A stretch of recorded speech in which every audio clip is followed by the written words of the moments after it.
Good morning, students. How are you?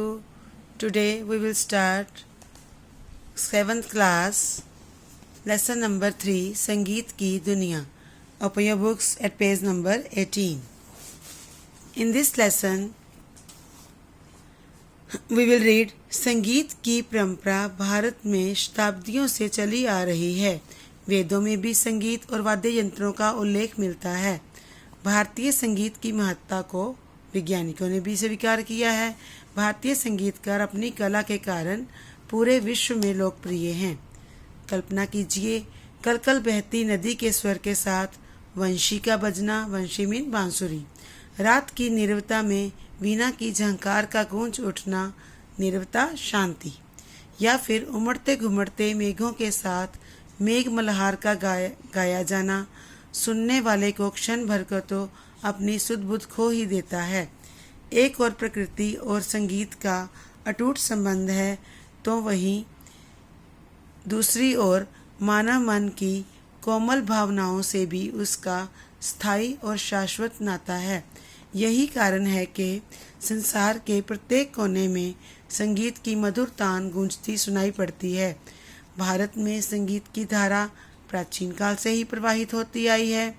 बहते झरनों का कलकल नाद, हवा चलने से हिलते पत्तों की सरसराहट सुनकर मिले आनंद ने मनुष्य को संगीत रचने की प्रेरणा दी होगी. आदि ग्रंथ वेदों की ऋचाओं का लयबद्ध पाठ आज भी हमें मंत्रमुग्ध कर देता है. ऋग्वेद में तो तार वाले, चमड़ा मढ़े धातु के और फूंक कर बजाए जाने वाले बाजों का उल्लेख भी मिलता है. सामवेद की ऋचाएँ तो पढ़ी ही गाकर जाती हैं.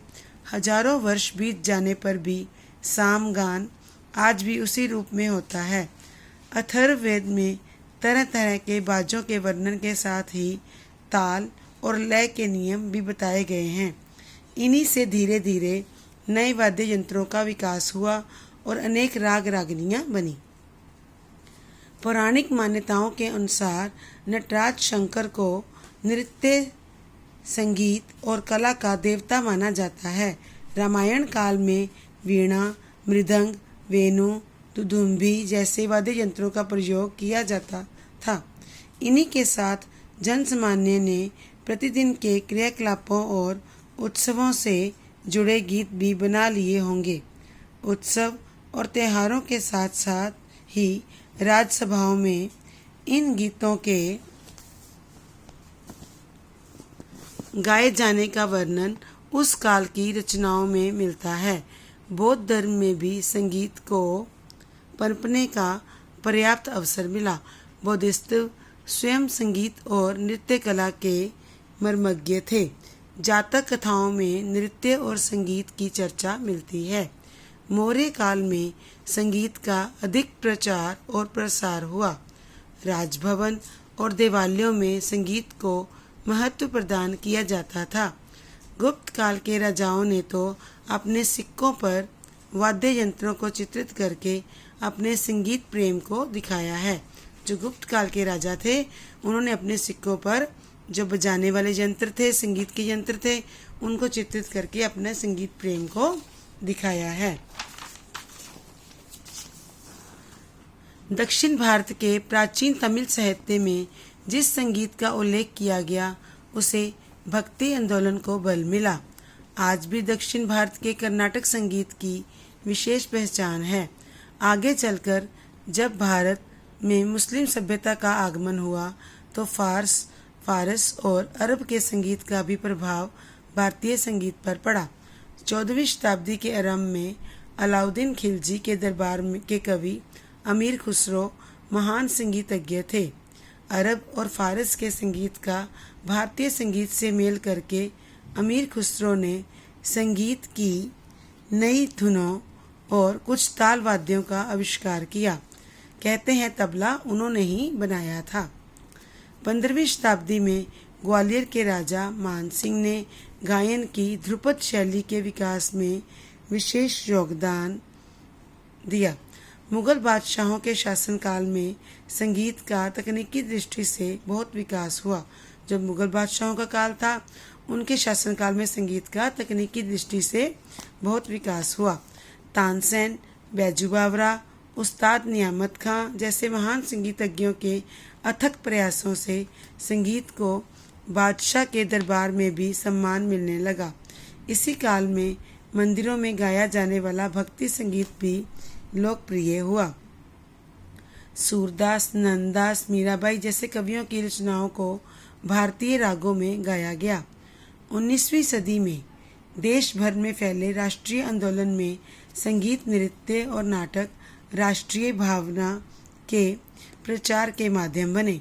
देश प्रेम के गीतों को राष्ट्रीय जलसों में गाया जाने लगा। इसी समय भातखंडे और विष्णु दिगंबर जैसे संगीताचार्यों ने शास्त्रीय संगीत में प्राण फूंकने का बीड़ा उठाया।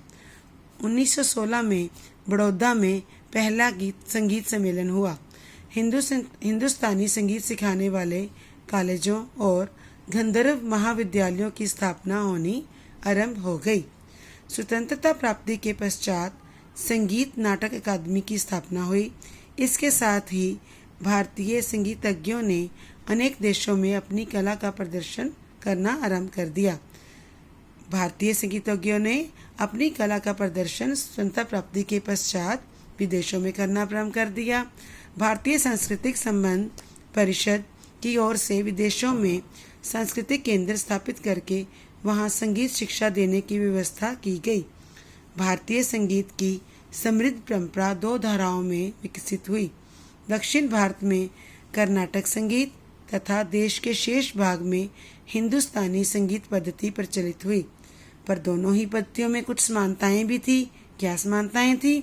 दोनों ही पद्धतियों में 7 स्वर और 22 सूक्ष्म नाद माने गए हैं। ये समानता थी।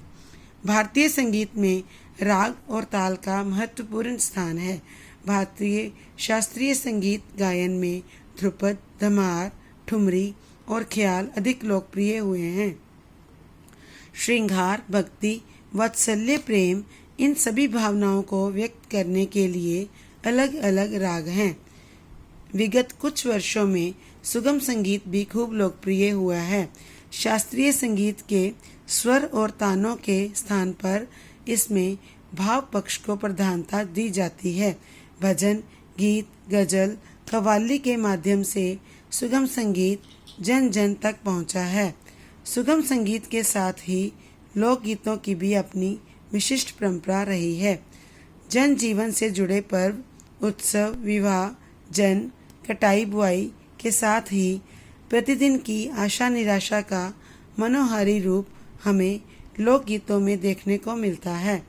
गुजरात का गरबा, राजस्थान का घूमर, बंगाल में मटियाली, उत्तर प्रदेश और बिहार का बिरहा, महाराष्ट्र की लावणी सभी लोकगीतों के माध्यम से जन जन तक पहुँचे हैं।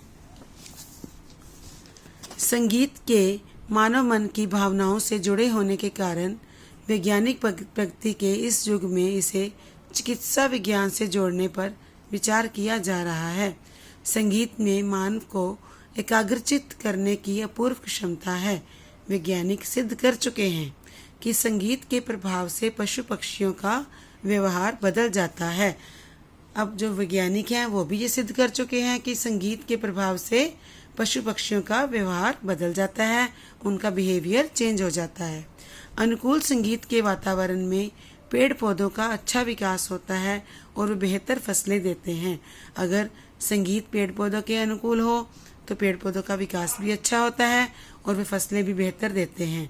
इसका कारण यह है कि प्रकृति प्रदत्त प्रत्येक तत्व नैसर्गिक रूप से संगीत से जुड़ा है। इसमें थके जनमानस को आराम देने की अद्भुत क्षमता है। तो देखा संगीत का मानव जीवन में कितना महत्व है। Now we will do exercise of this lesson. First we will do word meanings. Word meanings you have to do from your book.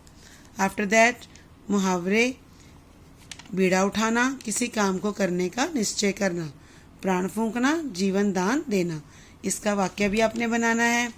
उसके बाद है short answer type questions. Open your books at page number 22. First question is Rigveda में किस प्रकार के बाजों का उल्लेख मिलता है? ऋग्वेद में तार वाले, चमड़ा मढ़े धातु के और फूंक कर बजाए जाने वाले बाजों का उल्लेख मिलता है। सेकंड, मुगल बादशाहों के शासनकाल में संगीत का किस रूप में विकास हुआ? मुगल बादशाहों के शासनकाल में संगीत का तकनीकी दृष्टि से विकास हुआ। थर्ड, भारतीय संगीतज्ञों ने विदेशों में प्रदर्शन करना कब आरंभ किया?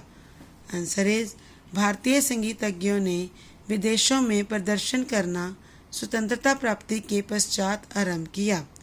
भारतीय संगीत की दोनों पद्धतियों में क्या समानता है? भारतीय संगीत की दोनों पद्धतियों में 7 स्वर और 22 सूक्ष्म नाद हैं। Now we have done long short answer type questions. Long answer type questions we will do in next video. Now भाषा ज्ञान. निम्नलिखित समास विग्रह के लिए समस्त पद लिखिए. फर्स्ट, राज्यसभा. देन राग रागनियाँ. थर्ड, संगीताचार्य. लास्ट इज लयबद्ध. Now page number 23. Second question, 5 ऐसे शब्द लिखिए जिसमें री का प्रयोग हुआ हो. ऋचा, example is given.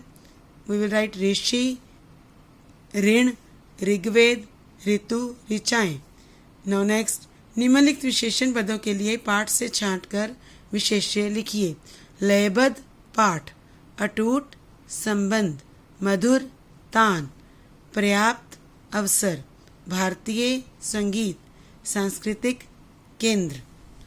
Now fourth, निम्नलिखित वाक्यों को है अथवा हैं जोड़कर पूरा कीजिए. क, वेद की ऋचाएं गाई जाती हैं. बिंदी वाला. नटराज शंकर को नृत्य का देवता कहते हैं.